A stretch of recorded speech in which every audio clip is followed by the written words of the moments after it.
Hello, hello. Walking with birds. Hello, my friend. Anybody else there? Who's just waving his fingers in front of the camera? Slow mode is on, it says. Okay. Okay, folks. We are about to do episode 67 of TrampCast. This is TrampCast proper.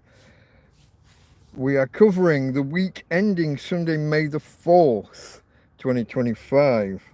Broadcast today, Sunday the 18th of May. I'm still a couple of weeks behind. My plan to get back in front of things and on top of things obviously hasn't paid off. I've got Tina just trying to squeeze past me to get her water. I will get on top this week. I must.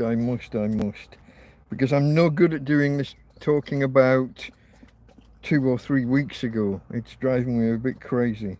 So I have to get on top of it. I have already got the notes for the next one written up, so we can get that done in the next day or three, and hopefully get up to date by next weekend. I've been saying that for about 6 weeks now, I think. Ever since the beginning of the week of hell, that 3 weeks of bad weather. We will get there, folks, we will. Okay, let's get on with things. As I said, this is episode 67 of TrampCast for the week ending, discussing the week ending Sunday, May the 4th, 2025, and hence the episode name, May the 4th be with you. Star Wars Day, as some would call it. That was the last day of the week, and indeed one of the donations I received made specific mention of the fact and wished me a happy Star Wars Day. So thank you for that. Thank you. This is TrampCast, where we discuss the successes, the failures, and the other happenings in my life as a tramp, a hobo, a homeless guy, and a bunch of other synonyms that we shall run through shortly, here in Torrevieja in Spain. I am Delta Mike, and the channel is Delta Mike Down and Out in Torrevieja. Delta Mike, that's a character I play on the internet, some would say. Down and out. Here we go, folks. Homeless guy, a tramp, a hobo, a vagrant, an indigent person, a person of no fixed abode. Some would say a bum, a vagabond, even. Someone who sleeps rough on the street, or in my case, in a field. And as of the week that we're doing here, I was just a couple of days into the new tent. So yeah, there's that. So the format of the show, to kill a little bit of time, and while we wait for people to arrive, we will do the numbers round shortly, where we do a few facts about the episode number. This is episode 67. So some fact about or involving the number 67. Following that, there's the thank yous for the week in question, the donations via PayPal, if people give me money in cash, or if people come and visit me here in the field and help in practical ways, bringing me food or water, maybe a donation. So yeah, that's the thank yous. After that, it'll be the themes for the week, which I haven't written out, but as I've already said, the main theme really was settling into the new tent. I'd moved in on the Thursday, I think it was, that we'd taken the old tent down and put the new one up, the Thursday of the week prior. So we're still just settling in, and in fact, I'm still even now, still bringing things back across and into the tent, or deciding what to keep and what to throw away. So that would be a part of this week here. And the other one major theme for the week, or major incident of the week we're discussing, was the week of the big power cut. Spain, Portugal, parts of France, and a couple of other countries, even the Netherlands, I believe, partly affected. So those were the major issues and themes for the week that we will get to momentarily. After the themes, we discuss the events of the week itself, and if we have time, thoughts on upcoming issues. What was I expecting to happen in the weeks following the week in question? As I said, folks, this is episode 67 of TrampCast. I'll just have a quick look at chat, see what I'm missing. My mate walking with birds there, eating green curry right now. Almost done. Nice. Already here, mate. Yeah, okay. Phil in the kitchen. Hello, mate. Oh, waving fingers. It's early for you guys over in the States, yeah? 11 a.m. or thereabouts? Depending on where you are, which time zone. Okay, folks. As I said, this is episode 67. So let's do some facts about the number 67. The number 67 is a prime number, meaning it's divisible only by itself and the number 1. It is the 19th prime number. And 19 itself being a prime means that there's some kind of special term for the ordinal number. If your ordinal number of prime numbers is itself prime, they have some kind of prime thing going on. It can be expressed as a sum of 5 consecutive primes. If you add together 7, 11, 13, 17 and 19, you will get 67. It's also what's called a sexy prime, which isn't what it sounds like. Just means that it is separated by 6 numbers from other primes. So 61 and 67 are obviously 6 apart, so that's a sexy prime couple. And 67 itself plus 6 will get you 73, also prime.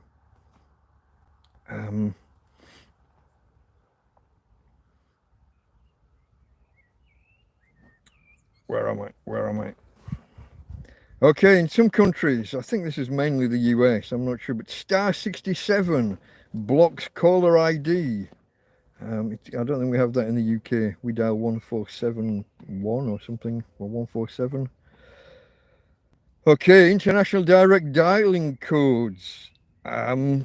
We usually have one, and this week is an exception. Plus 67 on your phone will not get you a country.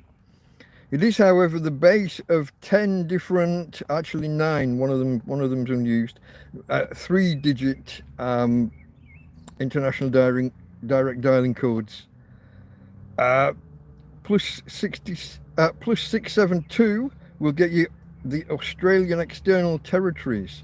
673 gets you Brunei Darussalam. Plus 675 gets you Papua New Guinea, and 676 is Tonga, and 679, for example, is Fiji. There's a few more. I skipped some, but there is no plus 67 on its own. The periodic table. We always have one, and we will have for quite a few weeks to come. But the atomic number 67 gets you holmium. I don't know about the pronunciation there, but it has the symbol HO, obviously the number 67. It's a rare earth element, soft, silvery, fairly corrosion-resistant metal. Too reactive to be found in its native form. Forms a yellowish oxide in air once it has been isolated, so it doesn't stay as a pure element for too long. When isolated and left in relatively stable dry air at room temperature, it's fairly stable. Apart from that, the outside, so it's not bursting into flames like some of the other ones. It does react with water, however, and it will burn in air if warmed up when heated. Named after I think it was the Latin word for Stockholm. So holmium, which was the hometown of the discoverer. Uses. It is used in lasers and glass colorant, also used to slow nuclear reactors. Part of the control rods or something, I think. It's also used in the calibration of spectrometers. You make a solution of it in a liquid, and it's a specific colour and can be used to calibrate spectrometers. Also, it can be highly magnetic, and if used as the pole of a magnet, as when you get a coil and you put like an iron bar in the middle. Well, if you use this stuff, you get particularly strong magnetic fields.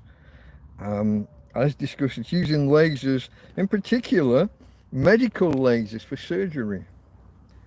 So there you go, folks. That was holmium, periodic table, atomic number 67. Those were just a few facts about the number 67, just to pass a little bit of time. Okay, I'm going to take a swig of coffee momentarily. Okay, and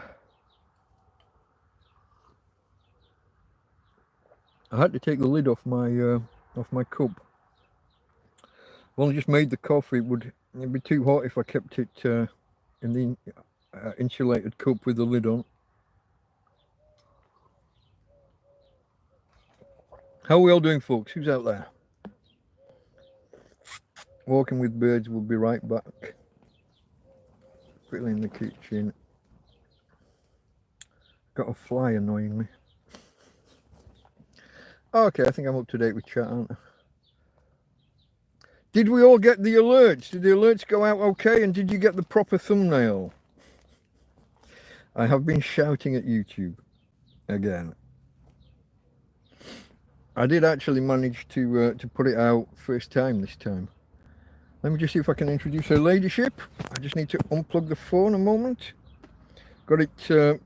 Look at that. Get off. Oh, low on power, folks. So I've had to start the cast with it plugged in. Oh, look at that! One click to get to the doggy. Hey Tina. Hey Tina. She's just been eating her food, but for some reason she stopped halfway. Hey babe, say hello to the peoples. No, I said say hello to the peoples. I didn't say start attacking anybody. Come on. Hey, hey, hey. That's Tina. Shush, shush. Oh, look at that. I've messed up the URL in the PayPal link, haven't I? That link should stop after it says Torrevieja. The if should be separate and shouldn't be part of the link. So that's going to knacker that up. Okay, not to worry. Let me move that out of the way. Shall we get on with things, folks? Shall we get on with things?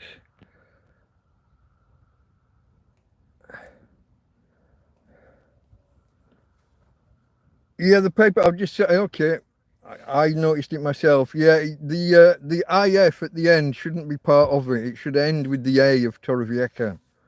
I messed up when I put it in the comment.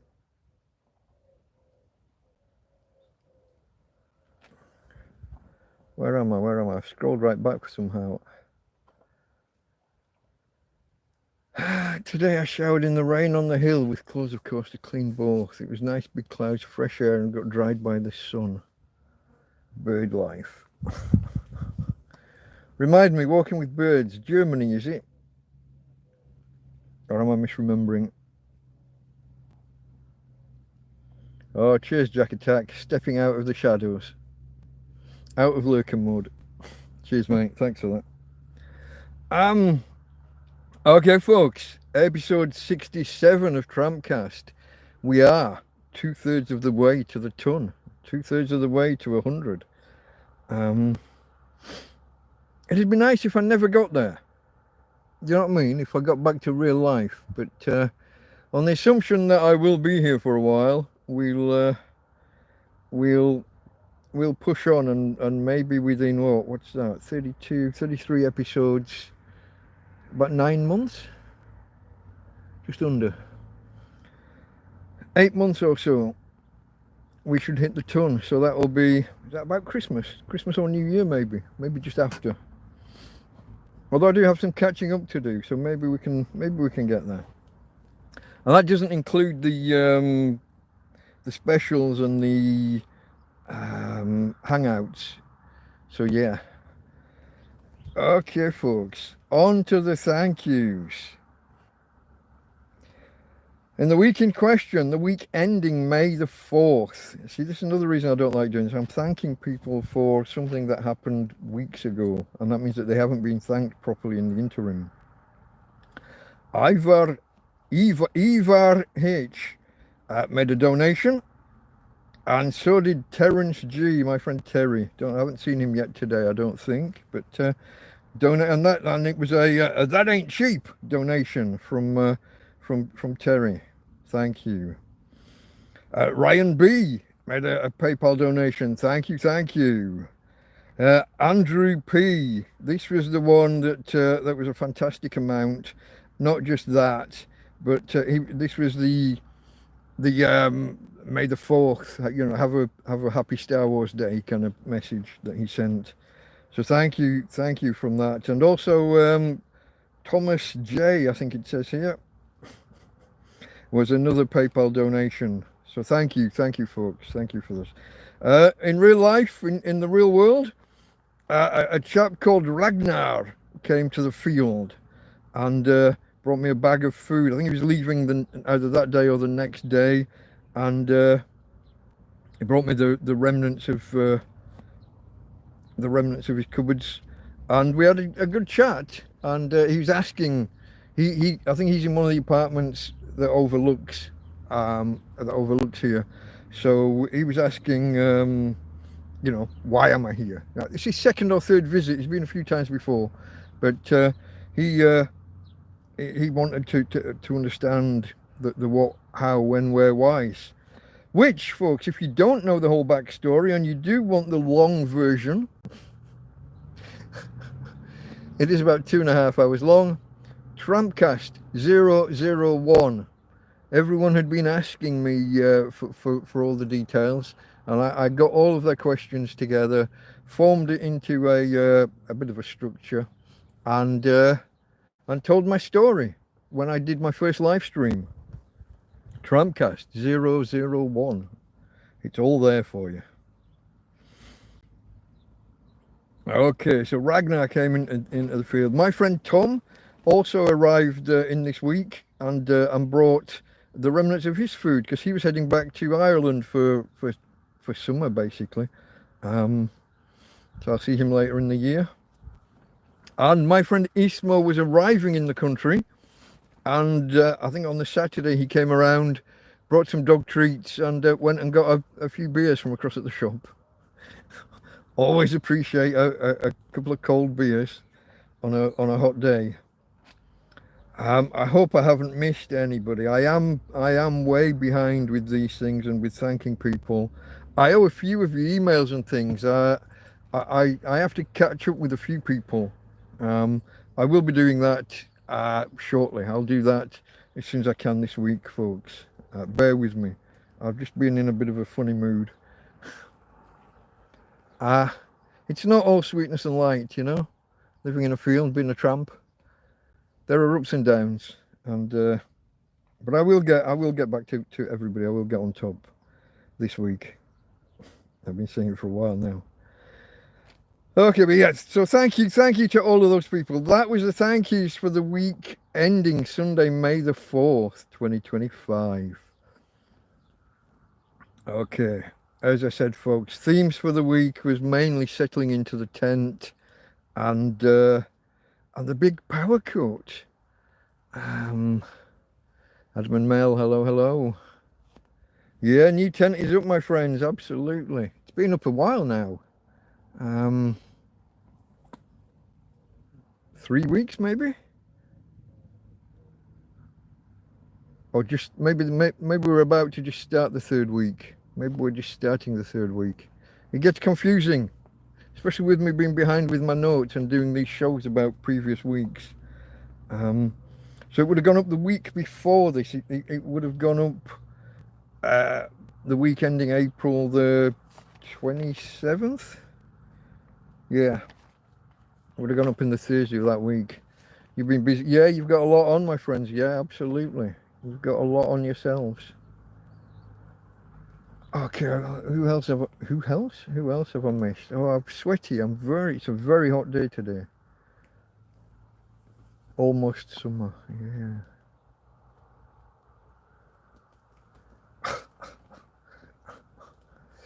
Don't mention the war.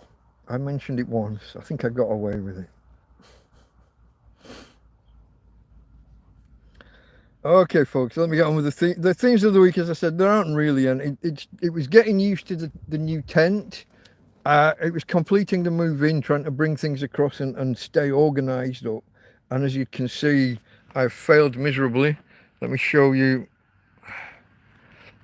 Here's the storage area.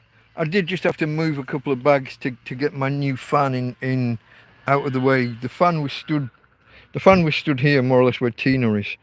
But it was in the way, so I've had to move it there, and I had to move things out of the way to put that. This is how it begins, folks. Oh, you start off with the best of intentions and all organised, but at some point you just have to move things out of the way for other things, and before you know it, it's a shit tip like before. We shall see how it goes. We shall see how it goes. I couldn't today. I'm on the end of my wire. I've just plugged my power cable in. I haven't got the EcoFlow set up here. I've had to leave it over there because I'm trying to get it charged still.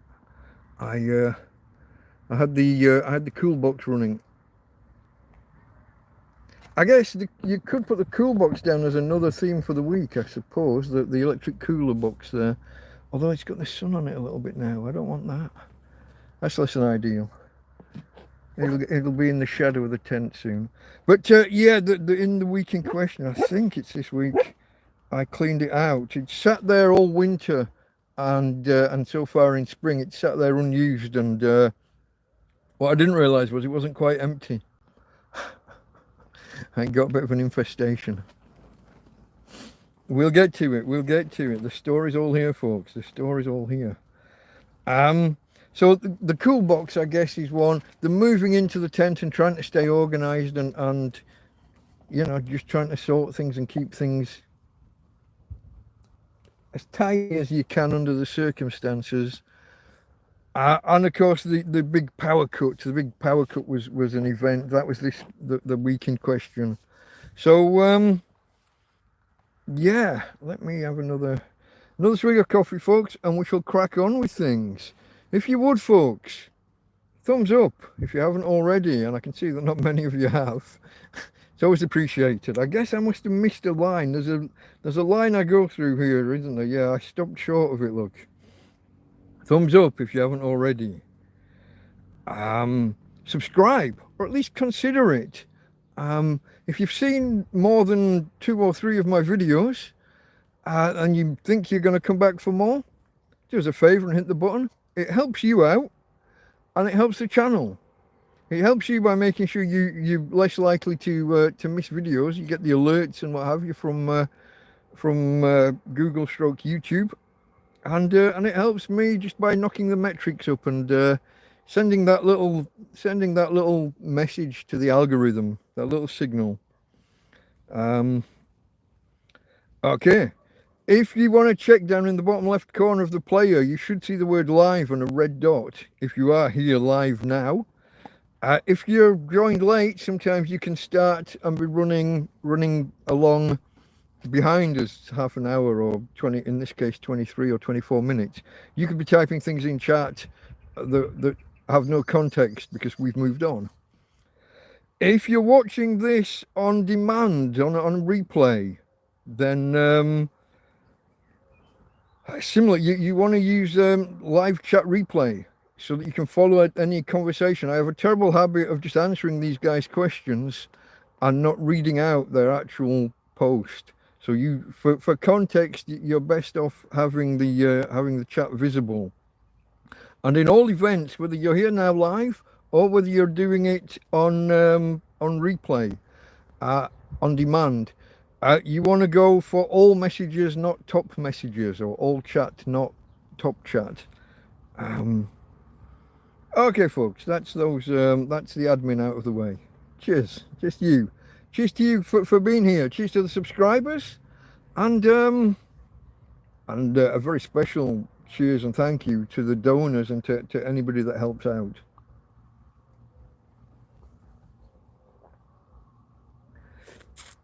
The tash and beard are getting too long again. when I drink, it's starting to run down the face and drip onto the clothes. I do have the trimmers here somewhere. I haven't seen them in a while, probably since we moved in. But I do have the trimmers. 2 sets, actually. 2 sets. There was a power cut. You didn't experience it. Not in Germany, you wouldn't have. No. No. But the whole of Spain and the whole of Portugal, we will get there because it's almost at the beginning of the week, isn't it? Okay, folks, we are 25. Timony, hello, hello. We are coming up on 26 minutes in. Shall we make a start on the week's events? We begin, as we often do, exactly on 26 minutes. We begin with the Sunday evening after the previous TrampCast. So we're discussing the week ending Sunday, May the 4th. Tina, which would have been... Tina, shh, quiet girl, quiet. We're talking to the peoples. Shush.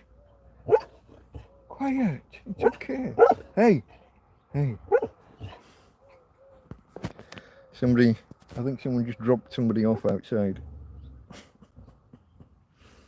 Okay, where was I? So, we're discussing the week ending Sunday, May the 4th. So, we would be starting off after the TrampCast on April the 27th. So, Sunday, April the 27th, after the TrampCast. The usual shenanigans, dismantling this podium, as I call it. So, laundry bin, a chopping board, some dog food, and a phone stand, and various drinks containers and my notes. It all has to be shuffled around, moved around, and put away. But as we were in the tent, things would probably have been quite straightforward. I'm not sure because we're talking about a different week. I'm not sure exactly the who, how, what, when, where's, but yeah, it's a lot easier now. I don't have to move hundreds of big bin bags full of clothes out of the way. There's a lot less moving and shifting, but there's still some. The laundry bin belongs outside. Yeah, okay. And her ladyship would have been ready for her dog walkies after the TrampCast. And I have to start thinking about creating the live stream, preparing for the TrampCast hangout that evening, or that night, I should say. And as usual, I was messed about by the YouTube apps and the gods. It didn't take the start time. So notifications probably didn't go out when I created the stream, as they kind of should. They probably only went out once I went live. I literally went into the app and it was wanting me to just go live there and then. Yeah. No, when you set the time ahead. So this episode is set to start at 1700 hours Spanish time, Central European time. This on the Sunday night, it just messed me about. So we probably had a small audience. If the notifications don't go out, people don't know about it. How are they going to find me? How am I going to build my stardom?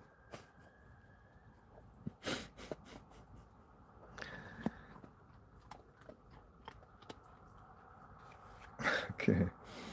Where am I, folks? Where am I? I'm entertaining myself. I don't know about you guys. Okay. So yeah, we did the TrampCast hangout, and on we go into Monday, and it is the Spanish equivalent of St. George's Day. From what I remember, the story was that during some battle between the Christians and the Moors, St. George was said to have appeared in a vision to some of them, and this inspired them on, and so the Christians took that particular city, and now that's their St. George's Day. A week or so after ours, a week or two anyway. So yeah. Now my friend Ismo Finlandia was traveling out from Finland, and yeah, I was looking forward to seeing him out here again. When he left a few months earlier, the idea was that I wasn't going to see him until it's going to be like the October or something, September or October. And he managed to rearrange things and get himself some spare holiday time, and over he came for a couple of weeks. So it was nice that he was heading off. I knew he was heading off, and he had a long, long day ahead of him. So anyway, I'm outside, I'm walking Tina, doing the usual things, and I look up the road and I see that the Chino Bazaar's open. Now it's a Monday, so you'd normally expect them to be open, but Spain can be pretty funny about their holidays and enforcing the fact that shops are supposed to be closed on these holidays, as we will see later in the week. But he was open. I looked up the road and his doors were open, which was a surprise. Now, in the afternoon, early afternoon, probably 2 or 3 o'clock, I noticed people on the road out here on the track. I noticed people holding up their phones and doing, you know, the dance you do when you can't get a signal, when you've got no bars. And I wondered what was going on. I didn't really think much of it. Came inside and put a program on the phone. I'm just watching something that I've downloaded previously, so I still don't notice. And maybe another hour later, and I notice, I try to go on the internet, I try to go download something new or go on YouTube, whatever. No signal.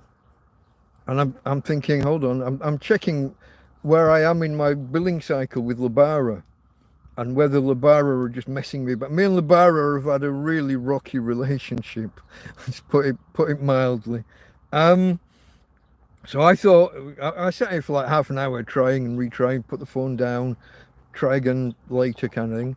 But I got an alert through, like, you know, like a news update, a notification on the phone from like the BBC or whatever, saying that there was a power cut, a massive power cut in Spain and Portugal and France, it said at the time, to begin with. And I got the notification, but when I clicked through, it just spun, it just spinning. No, wouldn't actually connect. So it connected like momentarily, enough to get the alert notification, but not enough for me to click through and actually see anything or get anything.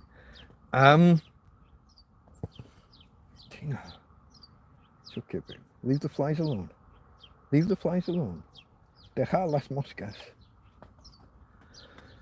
Oh, yeah. So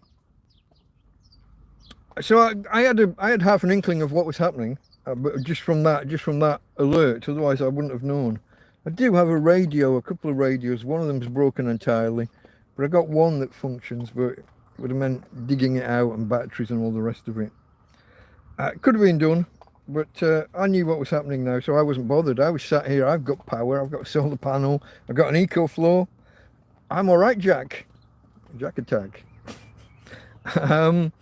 So I was sat here quite contented. But up pulled Karen and co. Karen and her hubby come along, and they've got an I took them in to get an EcoFlow. They got a bigger and better model than me, obviously. But they came here for a bit of power. They had a reasonable amount of power in it already, but just a top up, you know, just make sure everything's all right and just get a bit of an extra charge. So I think it was plugged in here for about an hour. And whereas an hour for me would be like that would add 50% to mine, it barely touched the surface with theirs. And an hour of full power, I think it added 10%. That's the difference of a bigger battery and a bigger and better model. But it was interesting anyway. And after they went home, Spanish guy over the field comes round. Comida wants food. He's not brought food like to cook this time. He's saying he hasn't got any, and he can't go to the shop and buy any. Will I feed him? And he starts listing things that he thinks I should have, like tins of sardines, and you know what I mean. He's trying to pick what he's going to get. So I just said no. I'm gonna do a couple of cup of soups and a couple of cups of rice, and you know, I'll I'll put extra water in the pan, so 2 cup of soups would only be a fraction of the pan really. But I kind of fill the pan up, and then two mugs of rice in the soup, and away we go. That's what we have. That's what I eat when I'm having like a struggle meal, a quick and easy, no effort kind of meal, filling and calorific, but cheap and easy to do. So that's what I fed him. That's what he got. Soup and rice. After that, I think I sent him on his way, and we just had a quiet night. And power was on fairly soon. Street lights were powered, although something was missing. Something was off. Something here was darker. Hello, Thomas. Rice and mushrooms yesterday. Nice. I've got a mushroom cup of soup that I'll do with rice. I'll cook my rice in the soup as I was just describing. Very nice. Or sometimes it goes into the mashed potato, the powdered mashed potato mix. That's another variation on a theme. But anyway, here we were, the biggest power cut in recent kind of living memory, and I barely noticed it. Certainly for the first 2 or 3 hours, and it didn't affect me a bit. Because, folks, king of the tramps, yeah? King of the tramps. I keep doing this thing where I try and list everything that's electrical that I've got, and I always find out afterwards I've missed something. There's always something I've missed. So I won't do that here. I'll maybe do a separate video on it.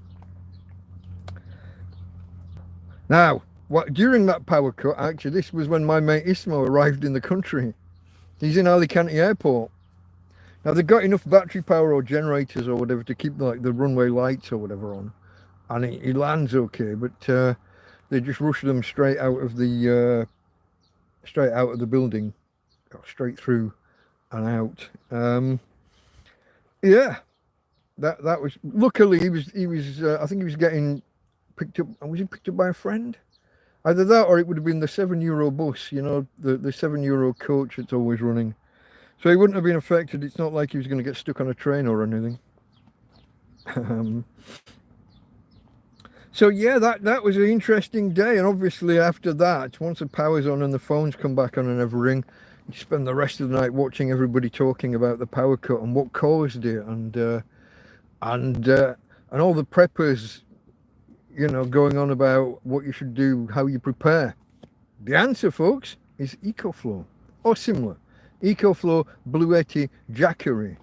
Everybody, I've said this at the time, but I'll just recap for those of you that maybe are new here. But this little box down here with all the wires coming out of it, it stores 250 watt hours. That's a quarter of a kilowatt hour of power. That's enough to kind of charge your phones for, I don't know, about a month. It also, though, on the right hand side, you see the big thicker wire that's coming out. That's the fan. That's the electric fan. That's oh, I can't turn the phone. I can't see what I'm doing. Can you see a fan over there? Sorry, the wire's in the way. But so it gives the proper power for your country. I'm in Spain, so it's 220 volts. 220 volts, 50 hertz. Have you got a fridge? I've got a cool box. I've got an electric cool box. I thought I'd landed a fridge a couple of weeks ago. It turned out it was a freezer, and the power draw was too much for my EcoFlow. It wouldn't start it up. Abandoned buildings, yeah, it's not for me. I'm not. I don't like the idea of squatting, and I can't get there anyway. I've got a dog that's incapacitated, and we can't really get about. I don't have transport anyway. Don't have much in the way of money. So I'm here. I'm in Torrevieja. I know the area. I've built up a support network here, a network of friends that help me out. This is my Tim is going to buy 2 EcoFlows. Good one. Make sure you buy the right ones, and don't mess about with the firmware unless you have to. It's not like other systems where, like computers, you update your firmware and everything straight away. EcoFlow's firmware update process is a bit iffy, and if it goes wrong, their support just want you to send the box back, send the entire thing back. Even though it's totally unnecessary, it's updatable over the air, over the Wi-Fi or whatever, through the app. If they tell you to send it back, argue with them and tell them no. Firmware update over the airways. And what they do in the end, if you persist, they reset the firmware model number, firmware version number on your EcoFlow to 0.0.0. I can't remember whether it's 3 or 4. It's probably 4 digits separated by the dots. But they reset it to 0, and the next time you connect your Wi-Fi and your EcoFlow, it'll do the update over the air. Just make sure you've got a stable connection and nothing goes wrong. Otherwise, they will have you sending it back on a slow boat to China. But yeah, they're great. EcoFlows, I think, are the market leader, but Blue Yeti are a contender. Jackery used to be the market leader, but sat on their laurels a bit too long and got overtaken technology-wise. They're just starting to put up a good fight again now. And there's other companies like Anker that do the smaller power banks are now doing larger ones. You pay your money, you take your choice, folks, but get one. Power cuts, or just for being out and about. You go on a picnic and take a television with you. You know what I mean? I've got a television here. I don't use it, but I've got one. I could use it. I got all sorts. Hair clippers. I said I wasn't going to start listing things. I've got my lanterns. I've got rechargeable batteries. I've got an electric blanket. I'm in Spain with an electric blanket. It does get cold in January and February for a couple of days each year. A couple of weeks maybe. I don't want to underplay it. Especially as the guys that donated it to me were here in chat. Adam and Mel. Spanish memories. Okay, folks, I've got no. Where was I? We were on Monday, weren't we? We were at the end of all the at the power cut and everything.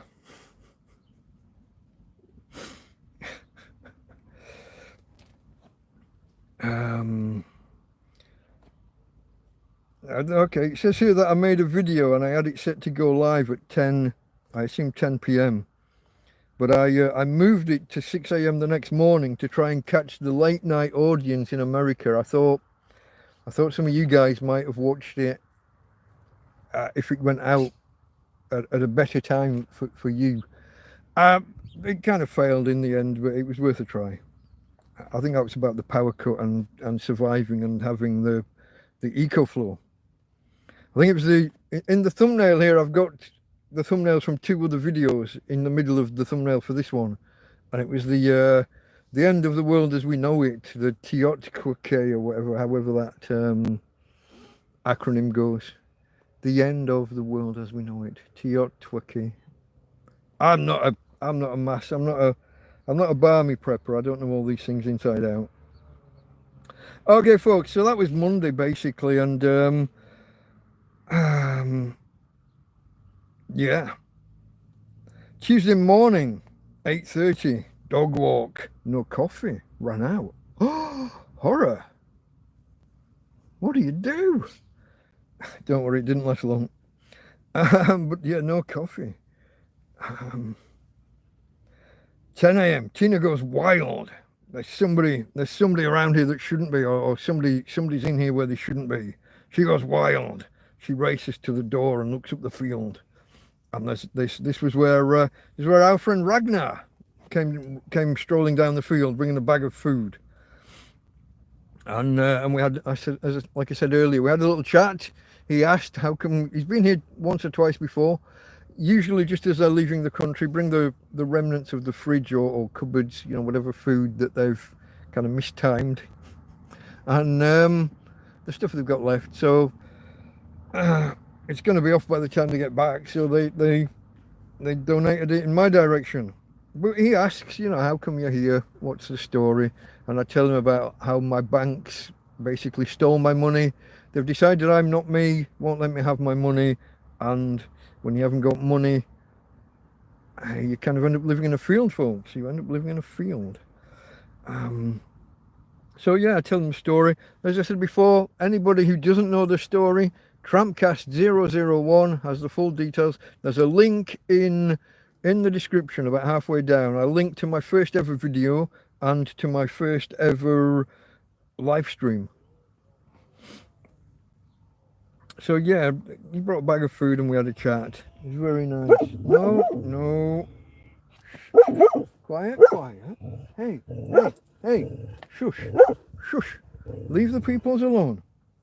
They're nice peoples. Shush. Hey. Quiet. Leave the nice peoples alone. Okay, where are we?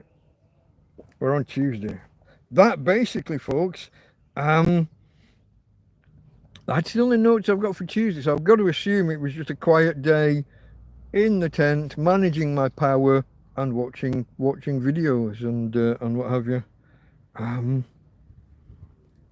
Yeah, some of these days I write extensive notes, sometimes just the highlights, and it looks like that was it for the day. Now overnight, Tuesday into Wednesday, kind of the roof blew off, but not, so it's the taps that we've got over the top just to make it look like the old tent. So the old tent fell apart, the roof blew away, the walls blew away, the whole thing was covered in tarpaulins. When we put the new one up, we didn't want it to look like a bright shiny new tent to anyone up on the main road or to anyone walking past. So we put all the same tarpaulins up in pretty much the same place, and from a distance, if you're not looking closely, you can't tell the difference. In fact, I've had two people stand here at the doorway and ask when you're putting the new tent up.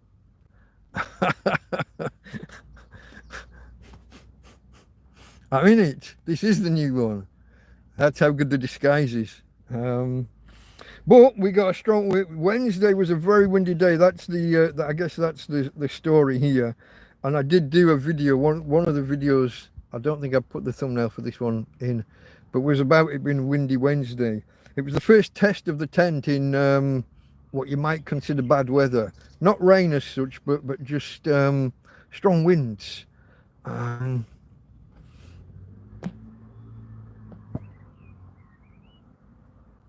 Yeah, the get picked up.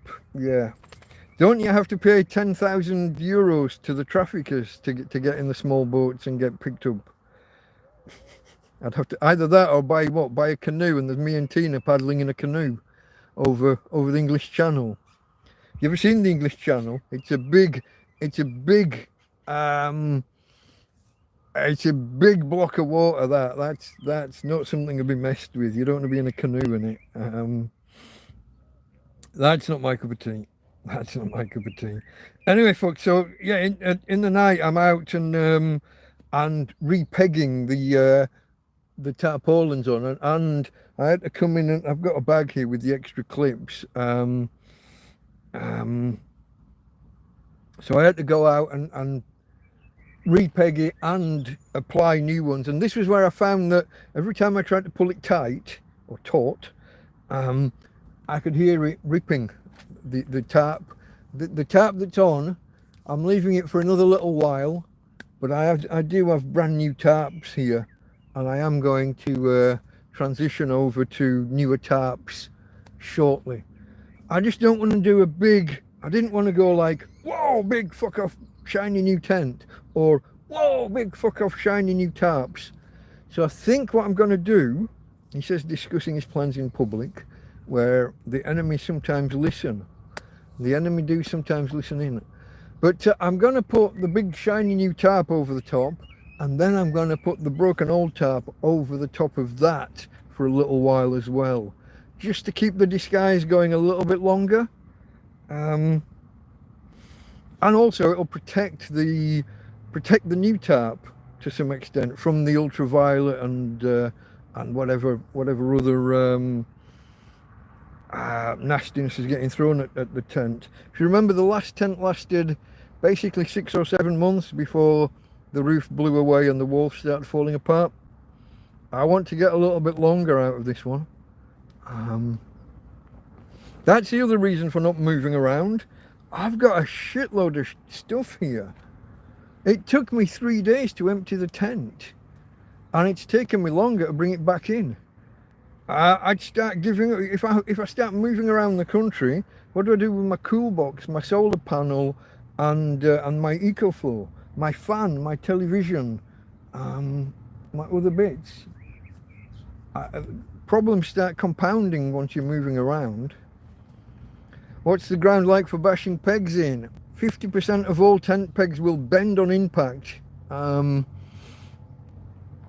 It's a cliff top. It's solid rock. The track out here is broken up rock. So basically it's like stones, and occasionally with the cars going over them, they'll wobble loose enough and come out. But you can see that you're looking at big lumps of stone and rock, and yeah, they when they were doing the drainage work at the top of the field, they had a bulldozer, and it came dragging the bucket backwards down the road, trying to flatten it out more, and it didn't change anything. The road, the track, just sat and laughed at the bulldozer. It didn't touch it. It made no difference.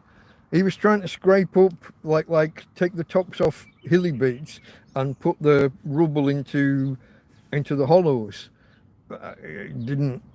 The only thing that fills the road out here is when builders come fly tipping their rubble. If they make an effort and flatten it out, I kind of leave them alone. If they just dump a pile and kind of make the road worse, I gob off at them a little bit. Make my presence felt.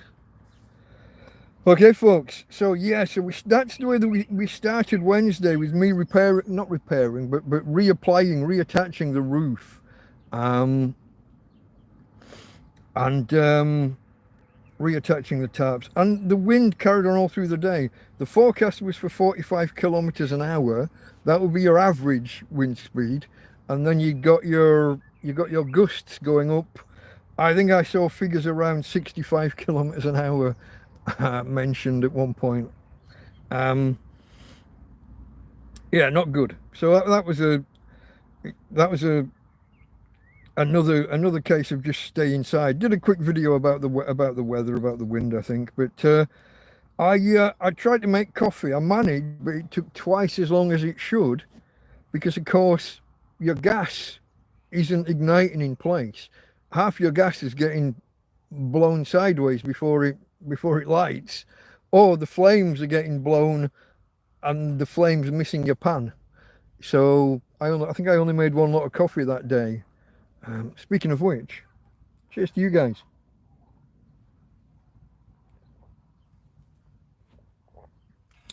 Thumbs up, folks, if you haven't already.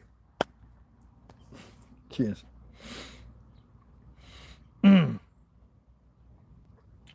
So yeah, that's just another day of doing nothing really. Watching other people's videos about the power cut, because it was news all week, you know. It was a big deal, and we still don't really have a proper answer. We don't have they've narrowed down the location of where it was, where it started, but we still haven't got what caused the initial incident and what caused the cascade. There isn't a proper answer yet, as far as I know. So that's Wednesday into Thursday. You remember I said on the Monday that it was St. George's Day and the shop was open, which surprised me. Well, Thursday was May the 1st, which is May Day in countries that don't wait until Monday. So May the 1st, they're all closed. It's closed. It's like they call them red days. mainly just because the day on the calendar is red.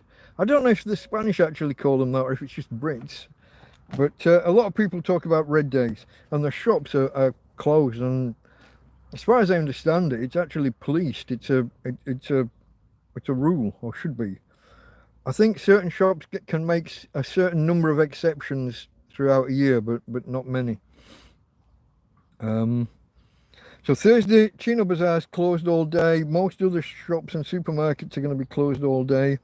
I start the day on 75% power on the EcoFlow. So we're fairly low, and it's cloudy at the beginning of the day. 7:30 dog walk. And then it gets out sunny eventually. And this is where my mate Tom called around and brought the bag of food. He was leaving the country and going home for the summer. Going home the next day. But there was still okay. We still had some wind blowing around. The weather was still a bit angry. What's that saying? Here we go. You see, trying to read my. I don't know what that says.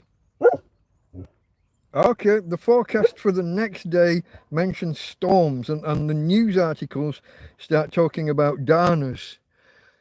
I can't remember what the acronym stands for, but basically they used to call them gota frias here in Spain, which translates as a cold drop. Basically, it's a cold snap, hot air meeting cold air, all the thunderstorms, all the rain. We had one a couple of years ago that flooded the River Segura and caused a lot of damage locally. A lot of damage. In fact, the house I was staying in at the time, the ceiling started to come through. So much rain on the roof, on the flat roof, was leaking through, and chunks of plaster start falling on the floor. So the Gota Frias were rebranded a few years ago. You know how they like to change the names of everything. Farmer, hello. Stay out of the rain. No rain today, but in the week that we're talking about, it was forecast for rain. But yeah, the winds started picking up again, and so once you see them talking about these Gota Frias and darners, this was like I've told you about how this field used to flood, ankle deep on my first night, and 1 month later, literally knee deep, twice in the same day, knee deep, drained away down to ankle deep, and then back to knee deep again. So yeah, so I do get a little bit worried, but I have growing confidence now in the drainage ditch. It's just that they've never been back to do any maintenance on it, which makes me worry that you know, if a drainage ditch gets blocked, then it overspills. So it could happen again. But yeah. Now me and Ismo were trying to coordinate for when we could kind of sit down for an afternoon of beer. And when you've got warnings about bad weather like that, it gets difficult to make plans. The lad's only over for a couple of weeks, and we're halfway through the week already, and I haven't seen him. So yeah, it's getting windy, also getting cold. You can feel the air, you can feel the temperature dropping. What does that say? Okay, yeah, about the news mentioning storms. But fortunately, never materialized. Didn't happen. So the next day, the Friday, this was where I finalized the new tent video. I'd kind of been sitting on it for a week, trying to juggle all the clips together, and also struggling storage space on the phone. I still say disk space, but storage space on the phone. I'm trying to edit 3 days worth of long clips into one video. The final video is going to come out at like 3 gigabytes, and while it's being processed, you've got the 3 gigabytes that all the clips are using, probably more because you're editing and cutting things away. So there might be like 4 gigabytes of footage, and you need the actual space for the 3 GB output file at the end, but there's a temporary file needed in between, halfway through the process. So that's another 3 gig. So I need 10 GB of space, and I have a terrible habit of filling space up. I downloaded all the this was why when the power cut happened, I was just watching the whole TV series that are stored on the phone. Like Jack Attack likes to keep asking me about Mr. Finch. What's it called? Person of Interest. I'll get there in the end. I've got Person of Interest. I've got Reacher, season 3. Still haven't got through that yet. But I've got all these series. I've got music. So all my space is used up. So when you get in that position, I now have to start looking at what I can delete. Or can I watch a whole film and then delete it? So all of that, I've got all that going on. So I finally get to the end of the process and get the new tent video finalized. And I try and release it with a bit of a clickbaity thumbnail and title. My initial thumbnail was the old broken tent with all the tarpaulins removed. So you're just looking at all the bones at the poles and the torn remnants of fabric. And then I've got like the headline of "He lived here for 7 months," or whatever, you know. That's what I tried. Didn't work. Nobody fell for it. I think mainly because my audience, it's going to go out initially to my subscribers, and they already know the story. They already, and so when it gets released and the subscribers aren't interested and don't watch it, then it doesn't get much of a wider release. So I go in and tweak the title and swap out the thumbnail for something different. More of a thank you, appreciative thing about thanks to the donors. And I do mean it, folks. Thank you to the donors. I've said it a few times already, but thank you, everyone who helped me save the pennies, scrape enough money together to buy a new palace. Greatly appreciated. Love you all. Okay. That, folks, I think is my main... Oh, that's my main notes for the Friday. Very sketchy notes this particular week. I think I was struggling with my back. So the week before, when we did all the tent, and I'm carrying chests of drawers in, and bags of food and chairs and mattresses and all, I ragged my back again, didn't I?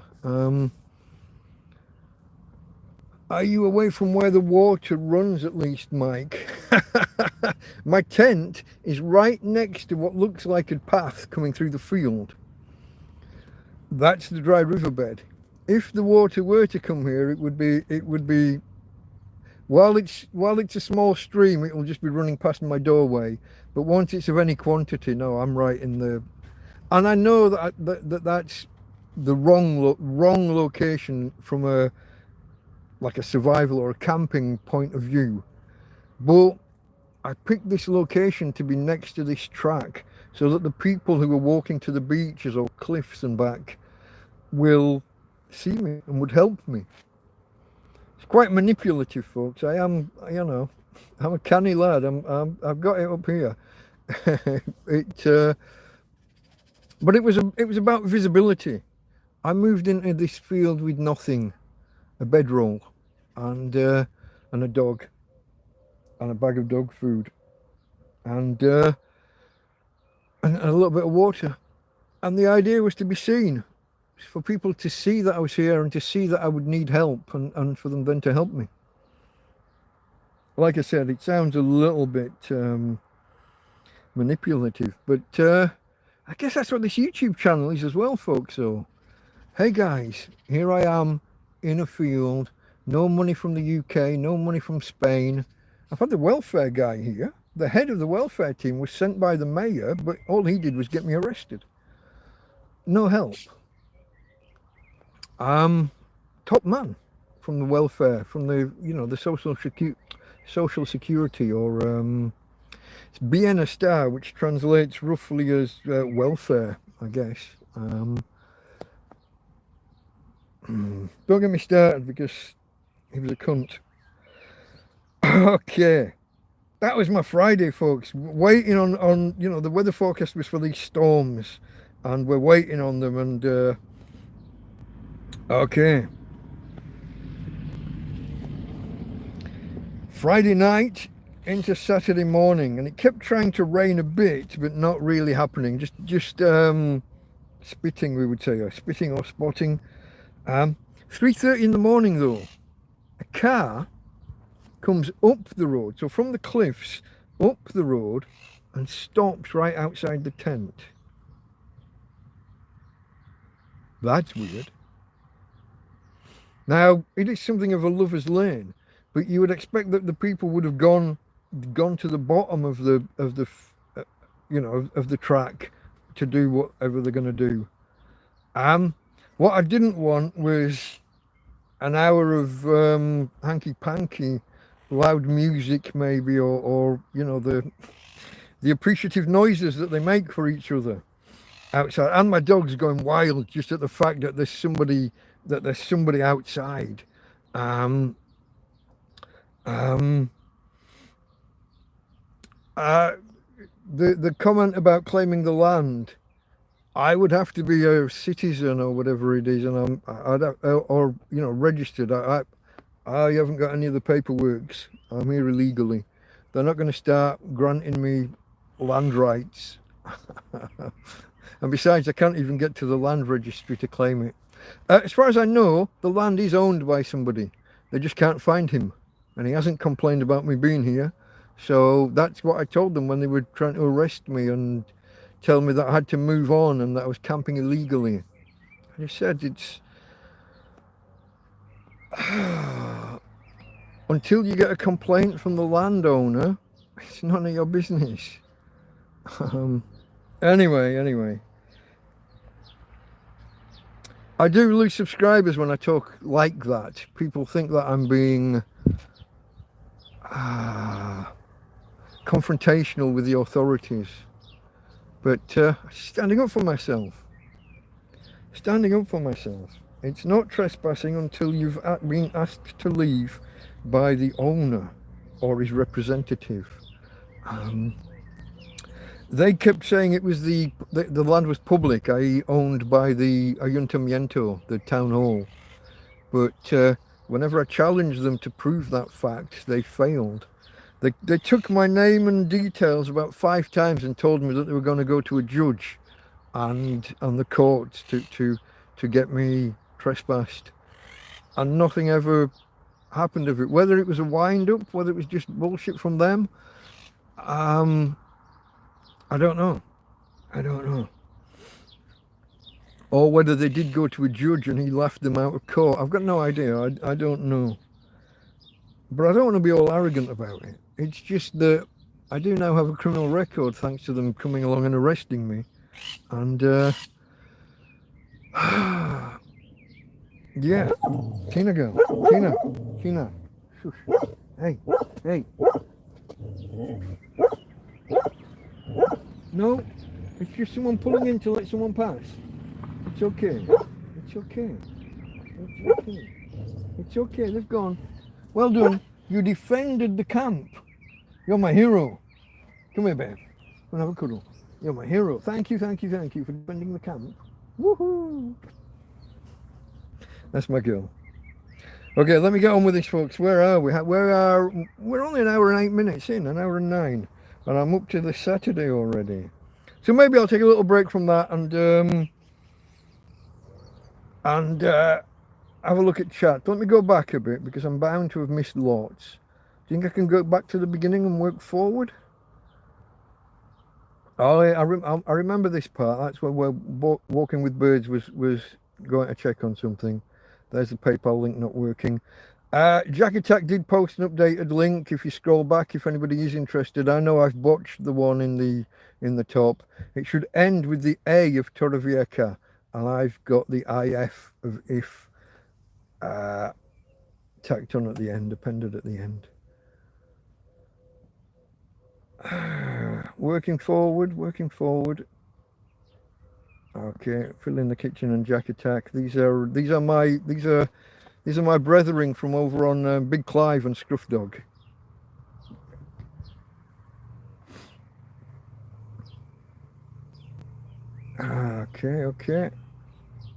Okay, that's where Adam and Mel arrived. Yeah, if you're still here, Adam and Mel, you're welcome to come down and see the new tent. I'll give you the guided tour. Let me know you're coming so I can tidy up a little bit. Oh, there was Rich arriving. I saw him. I don't think I acknowledged him. Sorry, mate.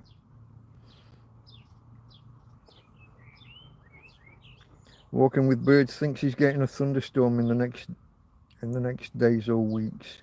Suspicious clouds in the sky. There was Tim Timoney arriving, I think. Okay.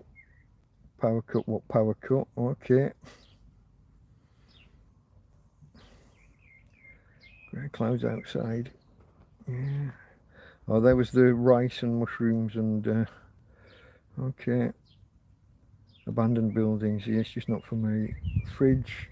Thought I'd got a fridge a few weeks ago, but it was a freezer and it just had. I mean, if the EcoFlow could have powered it, I would have taken it. I could have just turned the freezer on for what, an hour in the morning, an hour in the afternoon, and just turn it off and all night, and it would be cool enough, wouldn't it? Cool enough to stop milk or butter or whatever going bad. That's all I need. Now my cool box, I don't think it's. I've cleaned it out. I haven't really mentioned it here yet. Oh, I think it's coming up.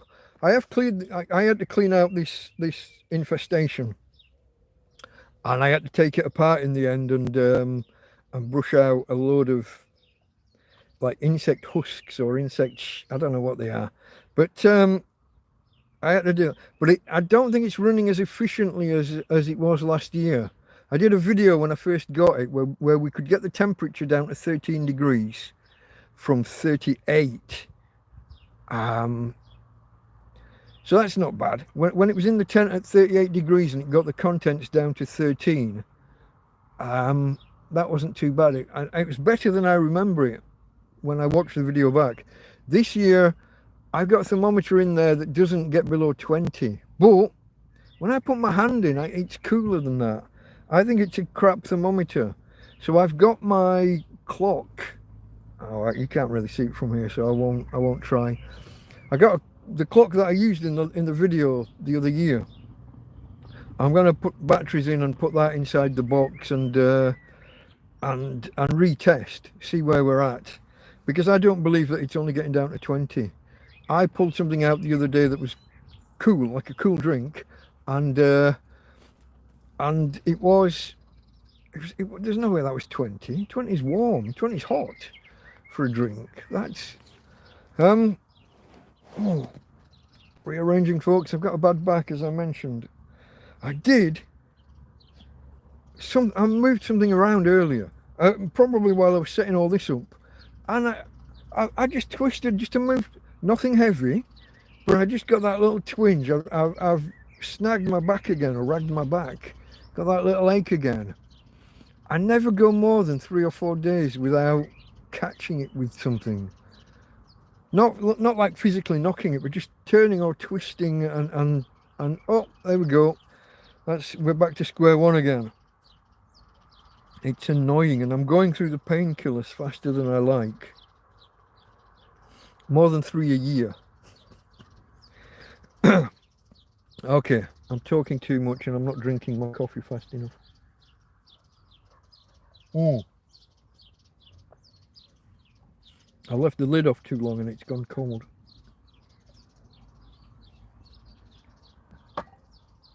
Okay, Tim Timoney was talking about buying 2 EcoFlows. That's good. Everybody should have an EcoFlow. Or one of the competing brands. I'm a little bit evangelical. I am a little bit, I do think that they're the best hardware. Their firmware, their software, and their customer service can leave something to be desired sometimes. But yeah.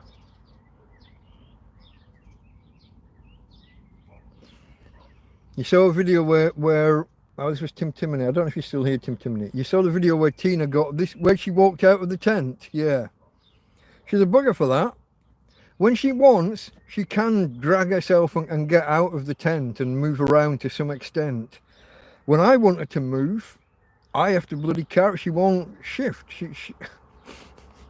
I have to pick the back end up, and I'm having to take more and more of her weight, and more of the time her two back legs are just dragging behind and often just crossed. It's not good to see, but we manage. There's no sign of pain. Oh, apart from when she did break, she broke one of the nails, one of the claws down to the quick, which is alive within dogs. It's blood and nerves and things inside the. It's only the end of the claw that's kind of dead when you cut it. You got to be careful not to cut too far up. Well, she snapped one of hers because she's dragging her feet along and she's walking on the tops of her toes when she does walk. And sometimes, I'll be honest, sometimes she'll fall over in such a way and she's kind of in front of me, and I have been known to step on her foot. It's awkward. It's not ideal. But yeah, she got up and I was trying to do a video. I can't remember which one. And there she was. She wouldn't stay inside. She came out.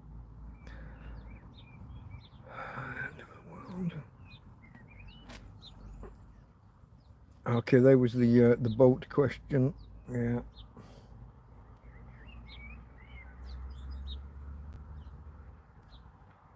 Okay, Thomas is on his second nice day. No clouds or cold. Or not dreadfully cold. Yeah, lovely. Okay.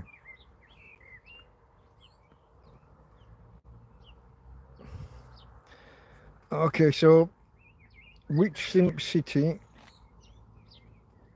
We're saying no, I should go get the boats and they'll pick me up. Once you get like 1 mile out, they'll pick you up.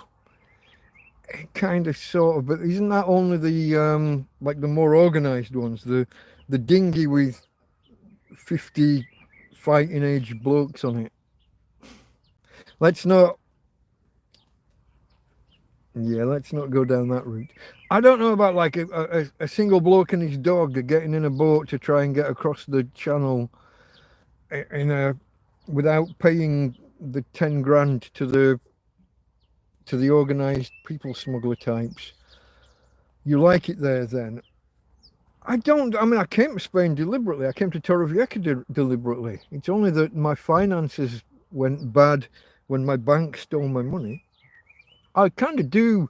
I love Torrevieja. I love Spain, but I don't like living like this. But there are just obstacles. All these ideas that people come up with, there are obstacles. I can't just go along and pretend to be an Afghani migrant or what's the other word? Asylum seeker. I don't have a passport that would be considered valid in any reasonable way because of flood damage. It's all just awkward, and I've got, as I said, I've got a dog that can't move around, and I've got possessions that I don't want to just abandon. When I go home, I want to do it in an organised manner, you know. I don't know, folks. It's tricky. I've been in like a holding pattern for the last couple of years, just trying to survive. I don't know what else to say. I've got a legal thing anyway. If I tried and leave through proper channels, that wouldn't work. Awkward. Okay, I want to catch up with. A tarp is worth its weight in gold, said Tim Timony a while ago. Yeah.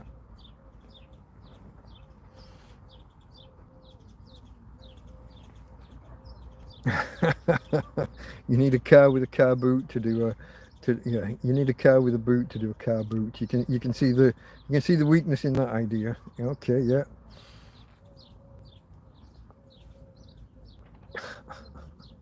There was Farmer arriving. Hello, Farmer. Are you away from where the water? Okay, that was the water running outside the door question, yeah.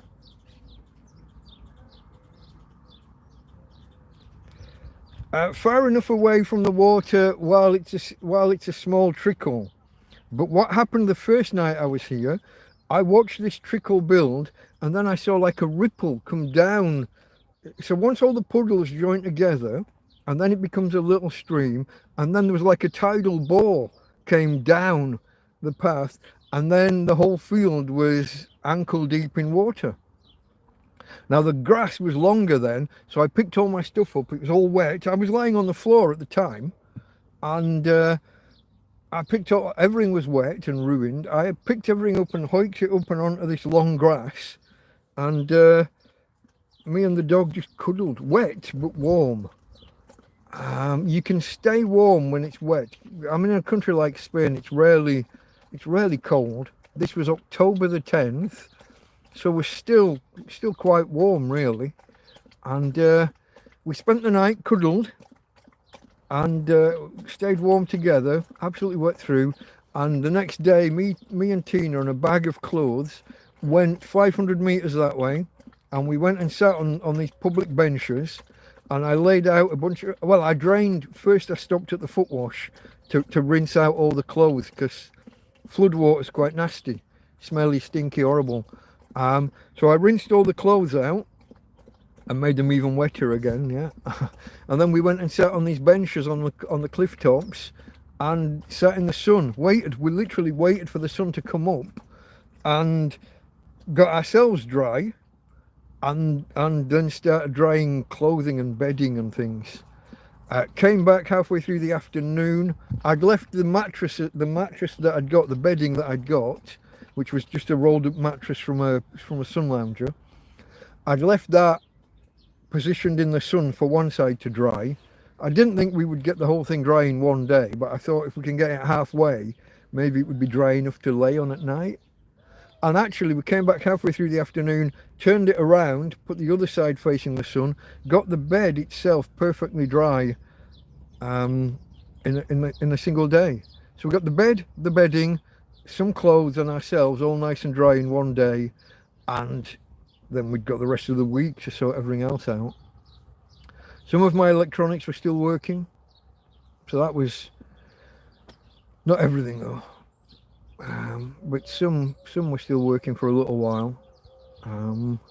But yeah, then we got hit a month later by one that was knee high, and this I saw the waves, I saw the puddles merge, I saw a stream kind of form, I saw like a small tidal bore come down, and I managed to get, I was under I'd made a tent, and I was kind of squatting and getting to my feet, and whack, I was hitting the back by a wave that, the initial wave must have been almost a metre high.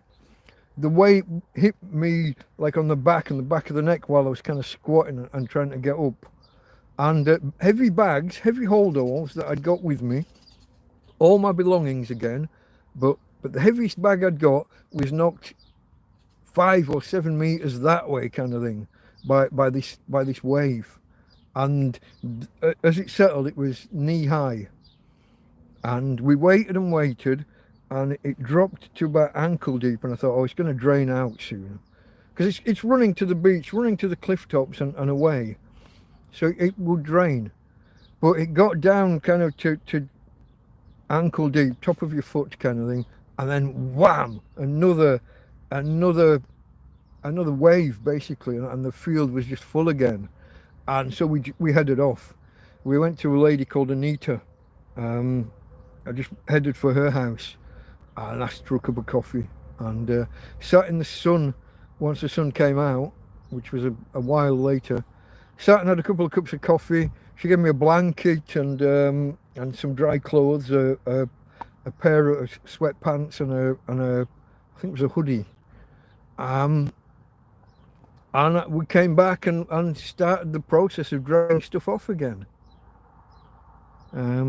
Waiting for the field to dry, waiting for the smell, the horrible floodwater smell to disappear. And start over, drying bedding off. And a few weeks later they did some groundwork at the top of the field, as I said, with bulldozers and backhoes and things. And the field hasn't flooded since, fortunately.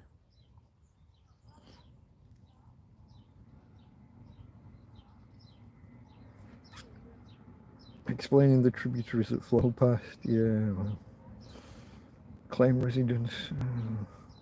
There's a process. It's not easy. Yeah, I got faith in the drainage ditch. Working forward, I need to pick the speed up a little bit.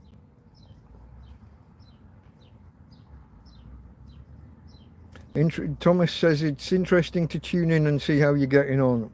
Sometimes news from Spain and the chat can be quite entertaining. Yeah.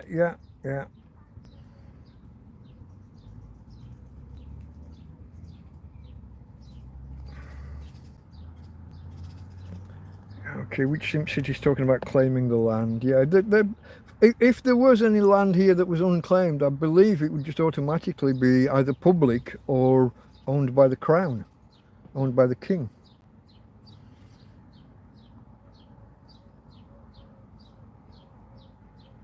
But yeah, there's I used to know what was the name?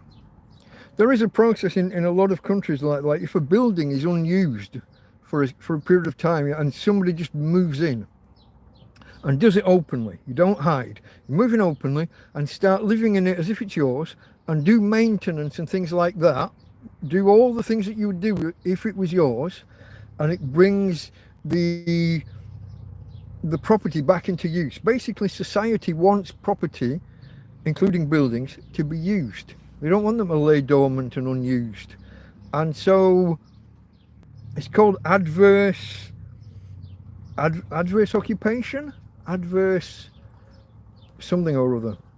And yeah, it's that thing where if you're there for a certain amount of time, not hiding, you're doing it openly and you're maintaining and doing all the normal things that an owner would be doing, you can then become the owner. There was a thing where someone did it with a house in London, and he ended up with like 250 grand's worth of property after he'd been there 20 years and no one had ever complained or said, oh, this is mine, get out. Yeah, you can actually end up with a property that way. But I've said from the start, that's not my aim. It's not what I'm here. I'm just trying to survive. I'm just trying to get by. I don't want to take, especially if it's already owned by somebody else. I don't want to steal someone's land from them. I just want a corner just to get by until I can sort other things out, however and wherever and why ever that would be.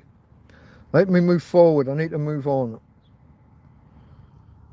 They do love to bluff. Yeah, when they were trying to tell me that they were going to take me to court and stuff. Yeah.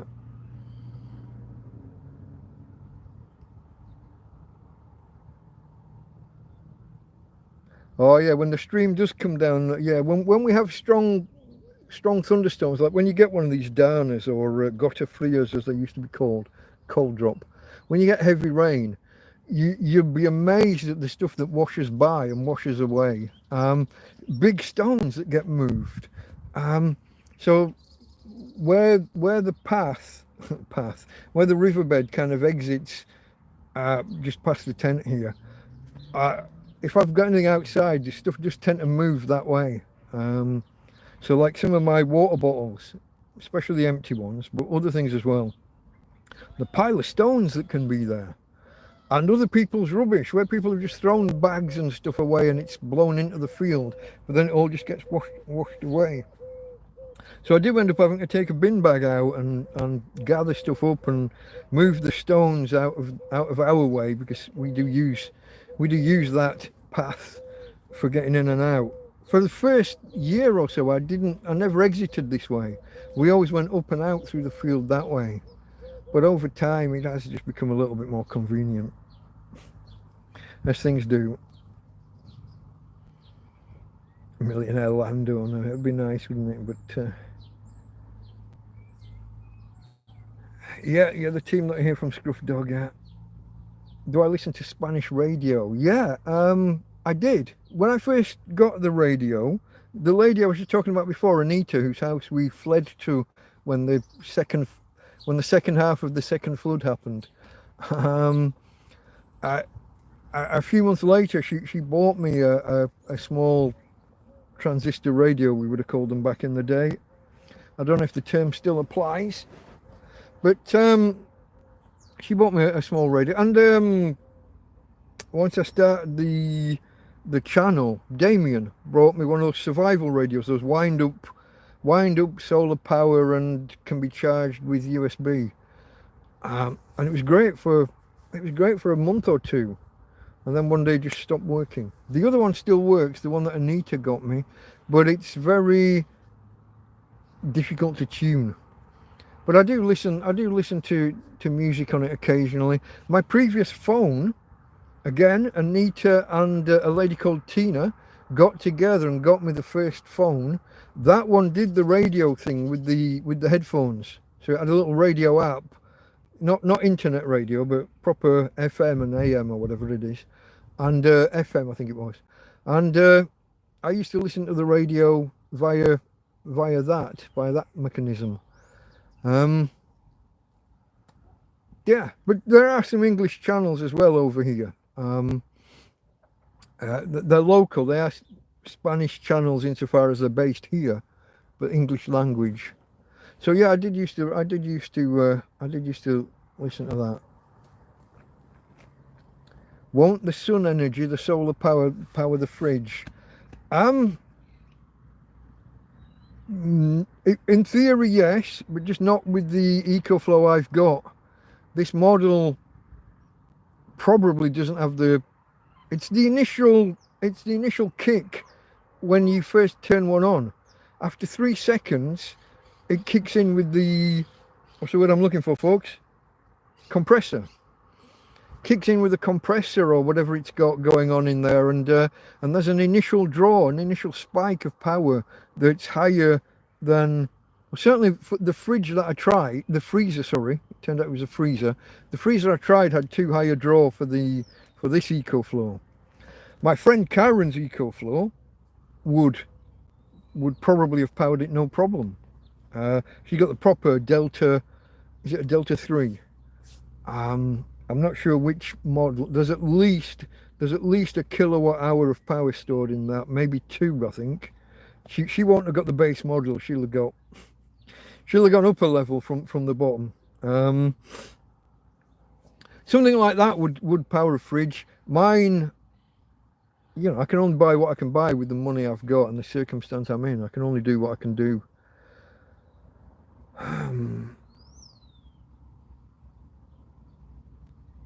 Where are we?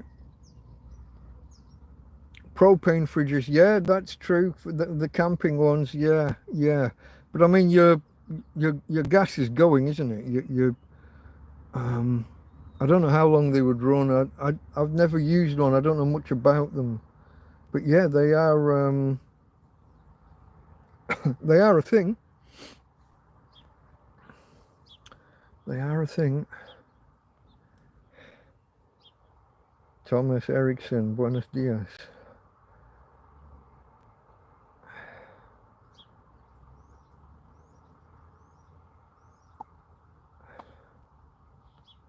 Have a shave, you'll be good to go. I don't think I've had a shave in all the time I've been homeless.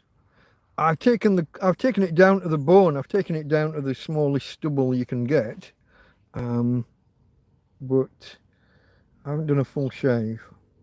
Once you start with that game, you never stop, and it uses water, which I've got to be careful with. There are times when I've run out of water.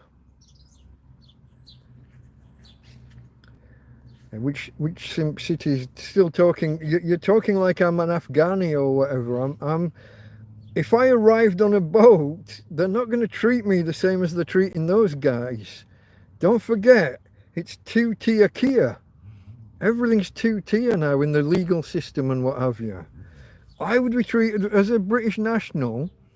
I would want to have my passport, really, wouldn't I? I would want to be able to prove that I was a Brit. And then they probably wouldn't. Well, I'd probably get charged for entering the country not at a proper port of entry or whatever.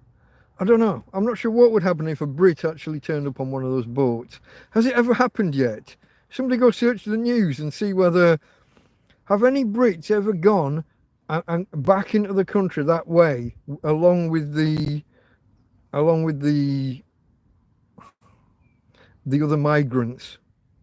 I've got to watch my language, folks. Got to watch my language. I don't want to be unpolitic and I don't want to be racist, but Yeah.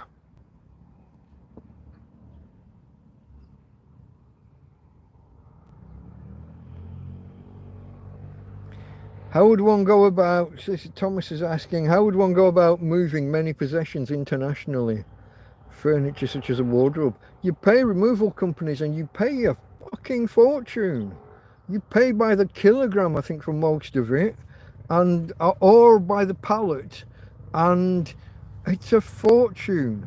You really don't want to be moving furniture if you can avoid it. Most people that move out here will sell all their old stuff in the UK and buy new when they come here, and maybe they'll bring that one, grandma's kitchen sideboard or whatever. They'll bring that one or two pieces they'll have arranged to move out.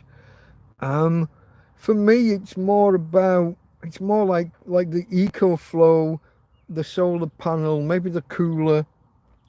Not too bothered about the TV or most of the other stuff. For me, the ideal would be to be in the back of a van, like have someone who's driving back to the UK and I go along with them with a bit of my stuff in the back on a ferry rather than flying. Oh, gotta get comfortable, folks. Well, I gotta get caught up and maybe get finished. But yeah. Whoa, where'd it go? It's just jumped right at the bottom, hasn't it? Where was I? Okay, I was about here somewhere.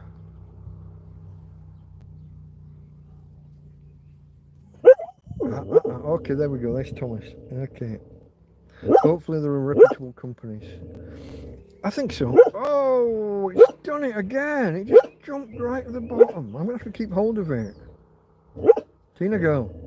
Tina, let's have some quiet. Is that another doggy? Is that another doggy? It's okay, babe.